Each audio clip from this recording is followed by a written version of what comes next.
Haibati fillah, mencintai itu tidak harus memiliki.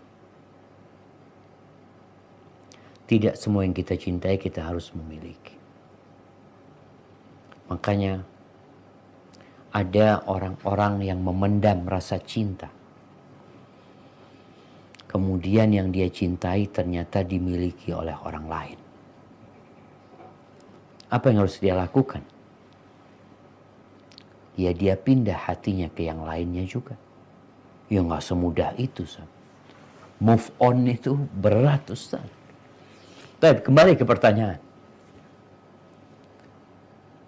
Bagaimana cara mengungkapkan cinta tatkala kita melihat ada seorang laki-laki yang kita rasa dia baik, dia soleh. Kriteria laki-laki yang soleh ada di diri dia. Agamanya baik, akhlaknya mulia. Apa yang harus kita lakukan? Sedangkan perempuan ini kan pemalu. Bagaimana cara mengungkapkannya? Dia bisa kirim orang. Sebagaimana Khadijah radhiyallahu taala anha ketika mencintai Nabi Muhammad SAW dan ingin dinikahi oleh Nabi, bukan Khadijah yang mengutarakan cintanya, tapi Khadijah kirim orang lain, Nafisah kalau nggak salah namanya, untuk mengungkapkan cinta itu kepada Nabi SAW. Dan akhirnya gayung bersambut, menikahlah Nabi dengan Khadijah. Namun ada kejadian lain. Ada seorang sahabat wanita yang dia ingin dinikahi sama Nabi SAW. Dia datang menawarkan dirinya kepada Nabi secara langsung. Tapi Nabi tatkala itu beliau tidak berhasrat untuk menikah.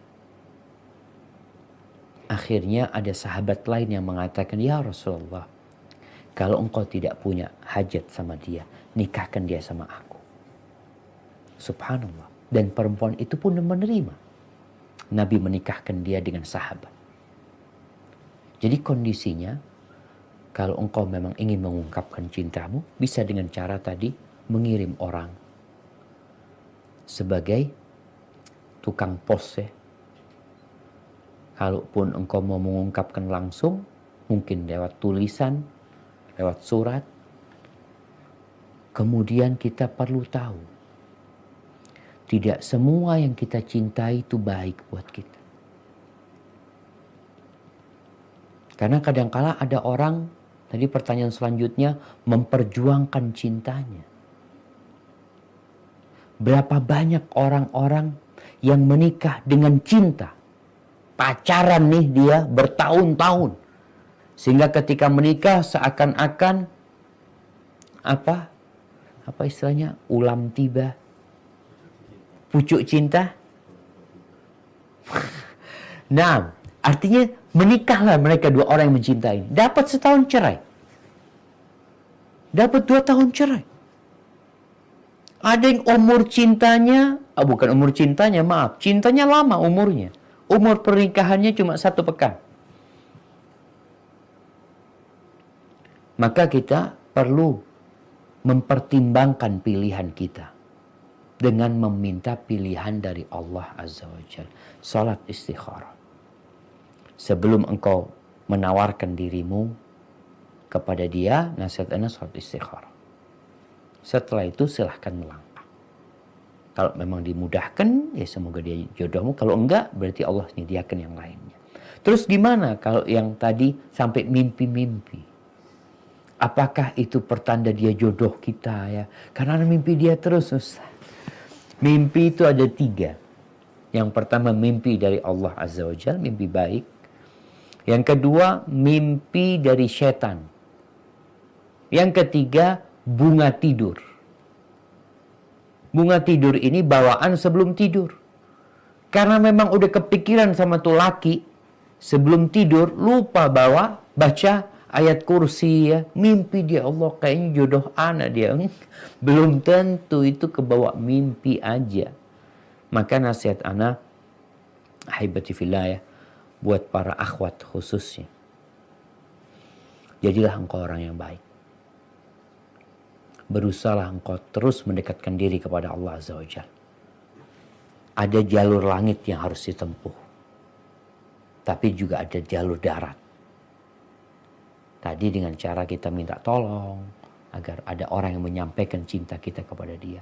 Kalau ternyata dia tidak jadi milikmu, berbaik sangka sama Allah.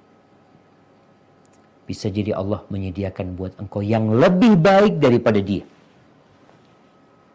Masalahnya orang kalau sudah jatuh cinta ini, kayaknya dia tuh yang paling baik buat anak. Bukan. Dia itu yang paling engkau maui. Belum tentu dia baik buat engkau. Tapi dia yang paling engkau mau. Nabi SAW memberikan kepada kita sebuah arahan dalam berbagi cinta. Beliau mengatakan, ahbib habibaka haunan ma.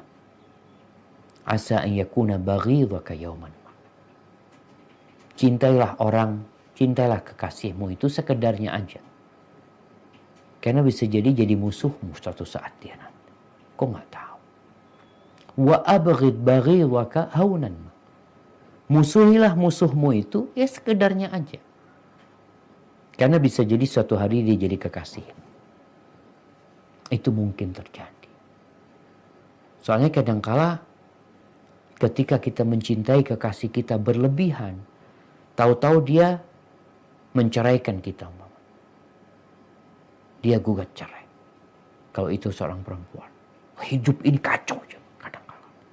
Sampai ada seorang laki-laki yang hancur hidupnya karena istrinya gugat cerai.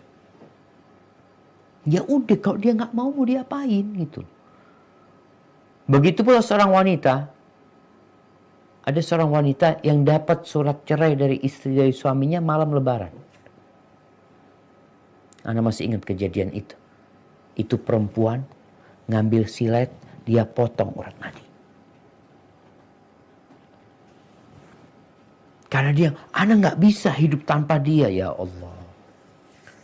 Mati satu, tumbuh 1000. Cuma memang ada penyakit namanya isyik. Penyakit cinta yang udah buta aja. Sehingga kita melihat ada anak-anak yang sampai durhaka sama orang tuanya. Kawin lari. Nggak pakai wali. Karena cinta buta tadi itu. Jangan sampai kita terjebak dalam dosa. Dalam kita mencintai. Dan sekali lagi, mencintai itu tidak harus memiliki. Hadza wallahu a'lam bissawab.